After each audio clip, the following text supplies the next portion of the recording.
The Intergalactic Aerospace Expo has come and gone. Today, December 1st, marks the beginning of the grand finale of IAE 2955.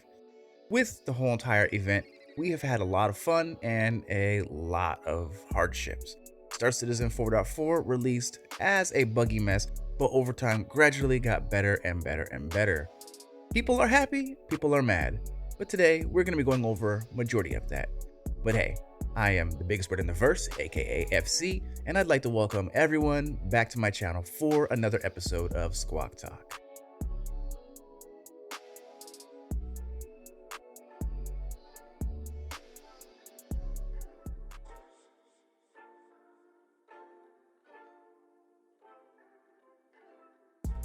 IAE 2955 is coming to an end, but don't fret, if you haven't picked up the ships that you were longing for during the whole entire event, you still have a little bit of time. The event officially ends on the 3rd, which gives you just 2 more days to pick up any ship or skin that you may have missed out on. Let's talk about the actual event and just discuss about how it went overall. In my experience, everywhere except for Nyx ran pretty smoothly. I didn't have too much of an issue doing next to anything except, again, Nyx. For some reason, the Nyx system in 4.4 was giving me some problems here or there that I did not experience in Stanton or Pyro. So if you're thinking about venturing over to the Nyx system, just know the brand new system is going to be, of course, a little buggier than the rest. So just keep that in mind before you decide to head to the jump point. When 4.4 first initially launched, it was pretty bad. It was broken, there was a lot of issues, and the game was stuttering left and right everywhere. But as time progressed through IAE, the game became gradually more playable and more stable. That's typically how it usually is these days with CAG. They release a patch that's usually broken, and then they fix it along its way till the next patch drops, which soon enough is going to be 4.5. Hopefully it runs better, but we won't know till that time actually comes across. Now, I have a question for you guys. I actually talked about this during one of my live streams. I was talking with a couple gentlemen in my chat, and I was telling them that CAG is about to bring back some old stuff, and they didn't believe me during the first initial launch of 4.4. I live streamed that day, and they brought back the Star Kitten as a referral reward, and then they brought back the previous IAE skins every year that they had given out IAE skins. And then now they're also bringing back the older patch bundles. It's obvious why they're doing this, why they're bringing it back. Realistically, they're trying to shut down resellers because, to be honest, I was thinking about buying an Eclipse with the best in show paint for 400 bucks. That's how much I saw it for, and I was like, okay, that's not bad. I'll buy it. But then they dropped the skins. I'm like, okay, 10 bucks. I already have an Eclipse. Why not? So I bought the skin and I was good to go instead of having to pay the resellers an exorbitant amount of money. I see what they're doing. Maybe they could implement this into a different way where we can earn tokens in game, which will allow us to buy some of the older stuff that has been discontinued. That would be really cool. I was talking to one of my viewers during my previous live stream, 2Cray, and she was talking about that. And I was like, that's an awesome idea. And maybe something like that could potentially happen in the future when blueprints come afoot, or like I said earlier, a token system that you can get stuff you can buy for on the actual website after you earn it in game, which will make it then be tied to your account forever if they actually want to charge, since CAG usually doesn't do free for anything that is considered premium. So we're gonna have to see and wait and find out, because we know how CAG do.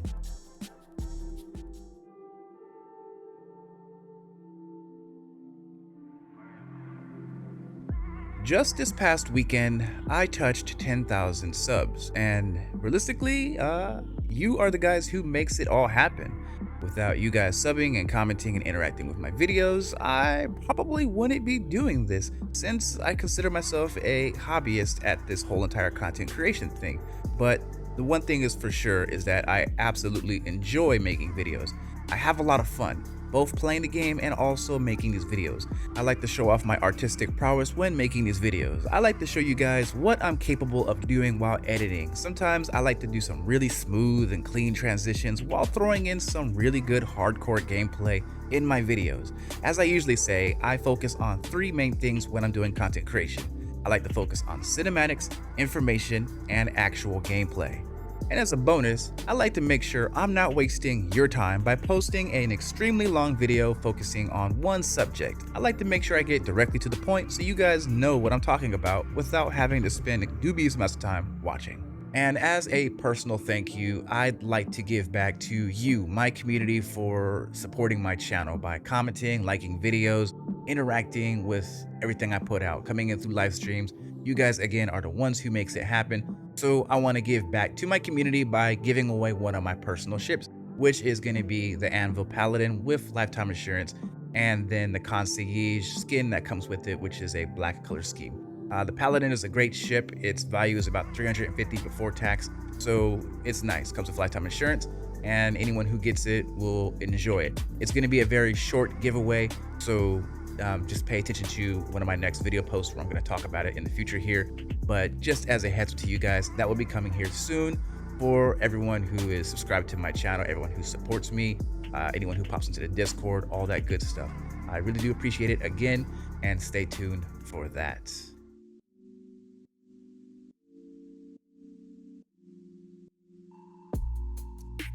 Over the past 30 days in the month of November, you guys placed over 5,000 comments on my content, which is very impressive.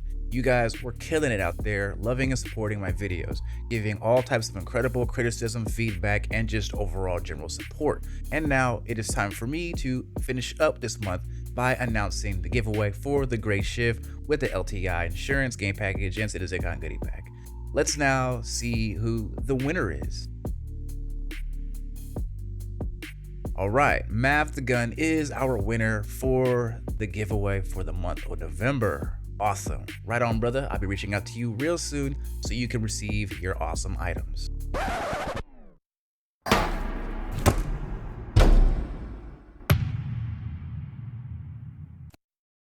What is that? Back at it again? Oh my god, another giveaway. Woo! This time it is for a Drake Clipper with lifetime insurance and a Star Citizen game package. This giveaway will run from December 1st all the way to January 5th or the first Monday of next month. All you got to do in order to enter this giveaway is 1. Be a subscriber, and 2.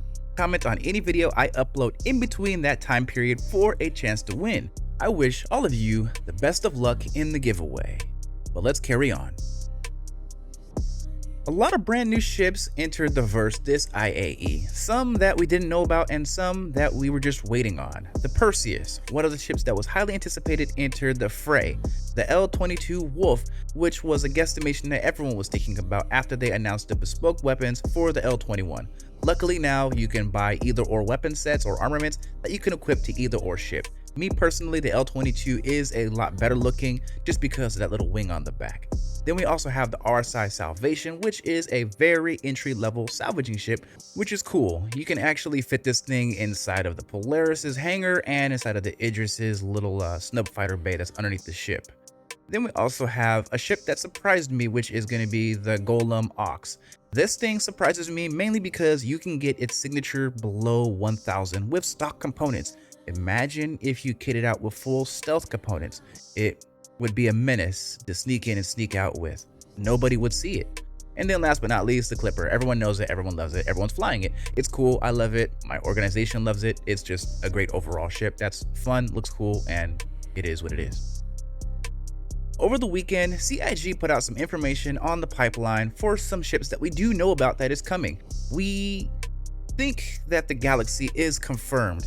Everyone believes that the Ironclad is going to be coming out during the next Defense Con, so hopefully that drops either just the base Ironclad or the Assault, and many other vessels that were unannounced during IAE. Just a lot is coming in the near future for ships and gameplay, and I can't wait for it. We're going to be having a couple new crafting ships. Anvil's going to be having a new ship, Kruger's going to be having a new ship, and I just can't wait to see what is going to be dropping here in the near future, especially since CAG said they're not doing concepts anymore. So how do we know what these ships are going to look like? Do we just got to wait for it to post on the pipeline to get a visual, or will they tease it during an Inside Star Citizen or a Star Citizen Live? So we just got to wait and find out.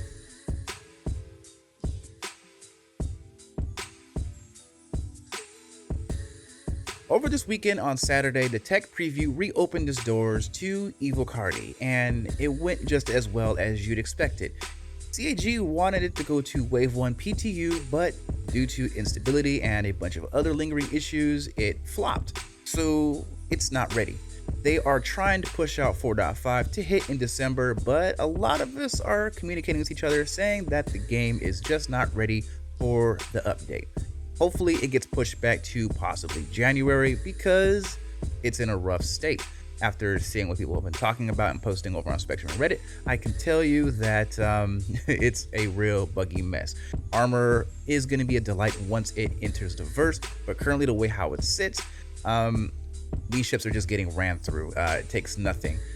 During the last tech preview build, when they're trying to implement engineering and armor and stuff like that, I literally seen Auroras tearing apart Asgards with ballistic cannons, just because ballistics were just penetrating the ship's hull so easily and stripping away those components, causing them to malfunction, break, catch on fire, and going critical, which causes an explosion. So there is a lot of work that needs to be done when it comes to 4.5. It, in my opinion, is a long way off. Hopefully they give it some time to cook because it is obviously not ready. Other than that, there's not much else to talk about. The tech preview, it was up for a few hours and it got shut down just because of instability. So we can leave it at that. And yeah, that's going to be a wrap for today's Squawk Talk. Hopefully you guys enjoyed the video.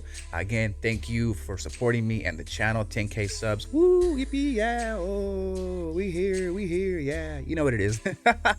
Other than that, though, I do appreciate, again, 2 separate giveaways, one for a Paladin, one for a Drake Clipper. The Clipper details are already up, and I'm still thinking about how I'm going to do the Paladin. Probably going to be the same format, just going to be a shorter window. So yeah, stay tuned for that updated information as well. Again, 10K subs, we here. I appreciate you guys love to support me, and I want to give back to the community the best way I possibly can. But yeah, comment down below your guys' thoughts and opinions on IAE, the entirety of the event, what you enjoyed and what you disliked. How are you enjoying 4.4? Let me know down below. But yeah, I am the biggest bird in the verse, aka Fried Chicken. Thank you for coming through. Big Bird out.